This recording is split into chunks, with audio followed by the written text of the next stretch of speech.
Lytudiep. Hello everyone. Who is Officer Lee? What is his relationship with Jame and Tu Diep? Will there be any more misfortunes when he meets Tu Diep and she disappears?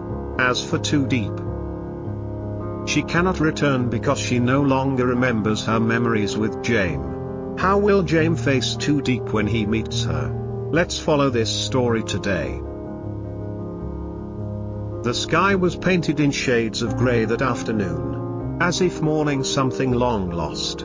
Officer Lee stood by the window of his command post, eyes distant, locked on the horizon. In his hands was a file, a missing persons case. One the whole city had been talking about. Her name was Tu Diep. A name he couldn't forget. A name he had once whispered in silence. Longing. What no one knew was that Diep wasn't entirely missing. She had been found, by him. And he had let her go. Lee was not a bad man. In fact, he was everything a good officer should be: disciplined, dutiful, composed. But even men like him carry wounds too deep for protocol to heal. When he found Diep unconscious by the edge of the forest, her clothes torn, her skin scratched, his heart stopped. She was alive. He carried her to safety, tended her injuries, made sure she was warm and fed. But something was wrong. She didn't recognize him. She introduced herself as Hoa. Her eyes were blank slates. The vibrant girl he remembered was now cautious, quiet, and lost. Doctors later confirmed she suffered from temporary amnesia, most likely due to psychological trauma and prolonged physical exhaustion. Lee should have called James, the man Diep loved. The man still turning every stone to find her. But he didn't. Not immediately. Instead, he kept her close. Not out of malice, not for possession, but for one frame. Foolish hope that maybe this time, Diep would choose to stay with him, but she didn't. 2 days later, she vanished again, left behind only a crumpled note. Thank you. But I have to go. I have to find my way back. Lee read those words again and again that night. Under the yellow light of his cabin, his hands trembled. He'd had her within reach. And still, he'd lost her. Then James came. Desperate. Hollow-eyed. Pleading for help. Lee swallowed his guilt, nodded, and said he'd do everything he could. He told James part of the truth, that he had seen her once, helped her, but left out the days they spent under one roof. The silence, the distance, the ache. They went into the forest together. Days passed. Lee led the search team through paths he remembered from memory. He found a scarf caught on a thorn bush. James recognized it instantly. It was hers. And then, just beyond a clearing, they saw her, sleeping beside a dwindling campfire, wrapped in a thin blanket. Fragile. Real. James ran to her, dropped to his knees, and called her name like it was the only word he had left. She opened her eyes, startled, looked at him. Who are you? She whispered. James frowns. The color drained from his face. And somewhere behind him, Lee turned away.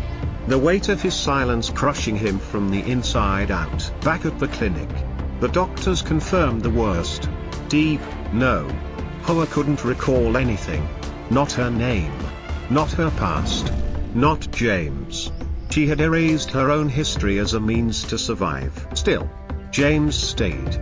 Every day, he visited her, brought her photos, old letters, walked her through memories she no longer owned. She was kind, grateful, but not in love. He read her an old letter she once wrote to him, her handwriting still familiar to his heart. When he finished, she asked softly, "Were we lovers?" James nodded. "Yes, we were." She gave a polite smile.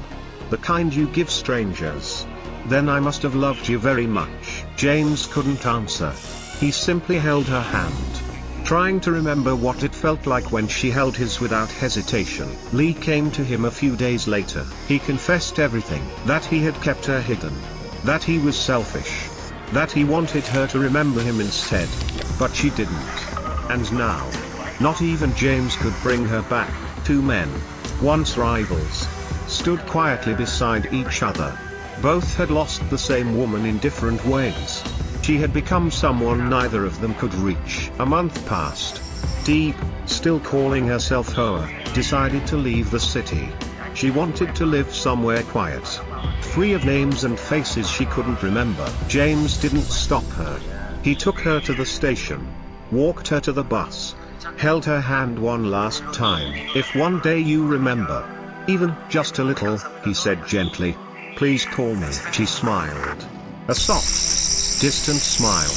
"If that day comes, I hope you'll still be here." The bus pulled away. James stood on the curb, watching until the dust settled and her figure disappeared into the horizon. Behind him, Lee turned and walked away. Neither of them got to keep her. She was gone, not just from their lives, but from herself. Time moved forward. James started a foundation to help search for missing persons. A quiet mission to help others find what he never did. Lee transferred to a remote mountain post, choosing solitude over reminders. He lived simply, wrote in a journal, and every now and then, thought of a girl named Diep who once called herself Hoa. Diep, somewhere in the countryside, lived peacefully. She still had no memories, still woke up with dreams of a man calling her name. She didn't know who he was, but sometimes, when she touched her chest, her heart would beat a little faster, for no reason she could explain. There are people we love and forget. There are people we lose before we ever truly have. And there are memories, even when lost to the mind, that the heart never lets go.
What?